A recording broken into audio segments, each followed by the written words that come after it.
प्रत्येक पालकाला वाटतं की आपलं मूल यशस्वी व्हावं, नाही का? पण यशाचा हा मार्ग फक्त अभ्यासाची सवय लावण्यापुरता मर्यादित आहे का? की शिकण्याची खरी आवड निर्माण करण्यात काहीतरी वेगळीच जादू आहे? चला, आज आपण ह्या दोन गोष्टींमधला नेमका फरक काय आहे आणि तो आपल्या मुलांच्या भविष्यासाठी इतका महत्वाचा का आहे हे जरा खोलात जाऊन समजून घेऊया. बघा, इथे दोन पूर्णपणे वेगळी जगं आहेत. एका बाजूला पुस्तकांचा डोंगर मुलावर ओझं झाल्यासारखा वाटतोय. ही आहे धाक दाखवून जबरदस्तीने लावलेली सवय. पण दुसऱ्या बाजूला बघा, तेच पुस्तक ज्ञानाचं एक नवीन रोमांचक जग उघडतंय. ही आहे मनापासून आतून आलेली आवड. आपलं ध्येय मुलांना फक्त पुस्तकांसमोर बसवणं नाहीये, तर त्यांच्यासाठी हा शिकण्याचा प्रवास आनंददायी बनवणं आहे. तर मग आज आपण काय काय समजून घेणार आहोत? सगळ्यात आधी सवय आणि आवड यातला मूळ फरक ओळखू. मग मुलांचा अभ्यासाकडे बघण्याचा दृष्टिकोन कसा बदलायचा हे पाहू. त्यानंतर घरात अभ्यासासाठी पोषक वातावरण कसं तयार करायचं, अभ्यासाच्या हुशार पद्धती कोणत्या, आणि शेवटी या सगळ्याचा पाया असलेल्या सकारात्मक पालकत्वाची काही महत्त्वाची सूत्र कोणती हे आपण जाणून घेऊ. चला तर सुरुवात करूया सगळ्यात महत्त्वाच्या फरकापासून. आपण मुलांना अभ्यासाला बसवतो की शिकण्यासाठी प्रेरित करतो? आपला उद्देश त्यांना फक्त काही तास पुस्तकांसमोर बांधून ठेवणं नाही, तर शिकण्याच्या प्रक्रियेशी त्यांचं नातं कायमचं बदलणं आहे. आणि इथेच सक्ती आणि आवड यातला फरक स्पष्ट होतो.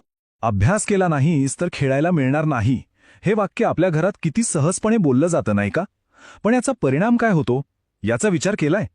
आपण नकळतपणे अभ्यासाला शिक्षेशी आणि खेळाला बक्षिसाशी जोडतो. यामुळे मुलांच्या मनात हे पक्क बसतं की अभ्यास म्हणजे एक शिक्षाच आहे, आणि मग शिकण्यातला जो नैसर्गिक आनंद असतो ना, तो पूर्णपणे निघून जातो. मग प्रश्न येतो की जर भीती दाखवून किंवा सक्ती करून काहीच उपयोग होत नसेल तर मग करायचं तरी काय? मुलांचा अभ्यासाकडे बघण्याचा दृष्टिकोन कसा बदलायचा? याचं उत्तर एका खूप सोप्या गोष्टीत दडलंय, आणि ती म्हणजे पुस्तकातल्या ज्ञानाला त्यांच्या खऱ्या आयुष्याशी जोडून दाखवणं. कल्पना करा, बाजारात भाजी घेताना तुमचं मूल स्वतः हिशोब करतंय, तेव्हा त्याला गणित कंटाळवाणं वाटेल का? किंवा घरातल्या छोट्या छोट्या गोष्टींमागचं विज्ञान तुम्ही त्याला समजावून सांगितलं तर? जेव्हा इतिहास फक्त पुस्तकातल्या तारखा न राहता आपल्या आजी आजोबांच्या गोष्टींशी जोडला जातो, तेव्हा तो खरा जिवंत होतो. अशा प्रकारे शिक्षण पुस्तकातून बाहेर पडून त्यांच्या जीवनाचा एक अविभाज्य भाग बनतं. आता वळूया तिसऱ्या भागाकडे. माहितीये, जसं एका लहान रोपाला वाढण्यासाठी चांगली माती, पाणी आणि सूर्यप्रकाश लागतो ना, अगदी तसंच मुलांच्या बौद्धिक विकासासाठी एका पोषक वातावरणाची आणि योग्य आदर्शांची गरज असते. चला पाहूया हे वातावरण कसं तयार करायचं. अभ्यासासाठी जागा म्हणजे काहीतरी भव्यदिव्य करायचे असं नाही. अगदी साध्या गोष्टी आहेत. फक्त इतकं बघा की तिथे शांतता असेल, टीव्ही किंवा मोबाईलचा आवाज नसेल, मुलाला लागणारं सगळं साहित्य म्हणजे पेन, पुस्तकं सगळं एका जागी असेल, जेणेकरून त्याचं लक्ष दुसरीकडे जाणार नाही. आणि हो, सगळ्यात महत्त्वाचं, ही जागा बनवताना मुलाला सोबत घ्या. ती जागा त्याला आपली वाटली पाहिजे. आणि आता येतो सगळ्यात महत्त्वाचा आणि खरं सांगायचं तर सगळ्यात अवघड मुद्दा. तो म्हणजे आपण स्वतः मुलांसाठी एक रोल मॉडेल बनणं. मुलं आपण काय सांगतो यापेक्षा आपण काय करतो हे जास्त पाहतात. जर आपण तासनतास मोबाईलवर असू आणि मुलांना वाच म्हणू तर ते कसं शक्य आहे? पण जर मुलांच्या अभ्यासाच्या वेळी आपणही एखादं पुस्तक वाचलं किंवा आपलं काम केलं, तर त्यांना एक संदेश मिळतो की शिकणं आणि मेहनत करणं ही घरातल्या प्रत्येकासाठी महत्त्वाची गोष्ट आहे. बरं, वातावरण तर छान बनवलं, पण आता प्रत्यक्ष अभ्यास कसा करायचा, तो रंजक कसा बनवायचा? चला, आता अशा काही सोप्या आणि प्रभावी पद्धती पाहूया, ज्या अभ्यासाला एक कंटाळवाणं काम न बनवता एक यशस्वी मिशन बनवतील. एखादा मोठा डोंगर चढायचा विचार केला की नाही तरी भीती वाटते, पण एक एक पाऊल टाकत गेलं की शिखर गाठता येतच. अभ्यासाचं पण अगदी तसंच आहे. यालाच चंकिंग मेथड म्हणतात. मुलांसोबत बसून मोठ्या धड्याचे छोटे छोटे भाग करा. आज फक्त हे 2 परिच्छेद वाचायचे असं छोटंसं ध्येय ठेवा.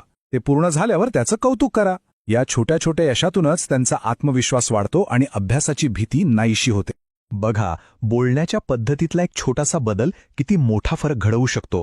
आज शाळेत काय शिकवलं या प्रश्नात कुठेतरी चौकशीचा सूर वाटतो. त्याऐवजी असं विचारून बघा, आज असं काही नवीन शिकलास का जे मलाही माहिती नाही? असं विचारल्याने तुम्ही त्यांना विद्यार्थी नाही तर शिक्षक बनण्याची संधी देता. त्यांना महत्त्वाचं वाटतं, आणि ते जे शिकले आहेत ते तुम्हाला समजावून सांगताना त्यांचं ज्ञान आणखी पक्कं होतं. आपण अनेकदा मुलांच्या गुणांवर किंवा मार्कांवर लक्ष देतो, पण त्याहीपेक्षा महत्त्वाचं आहे त्यांच्या प्रयत्नांचं कौतुक करणं.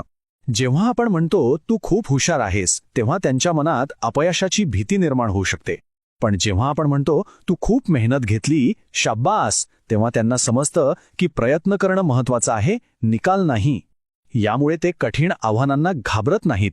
आणि आता आपण आलो आहोत आपल्या आजच्या चर्चेच्या शेवटच्या आणि सगळ्यात महत्त्वाच्या टप्प्यावर.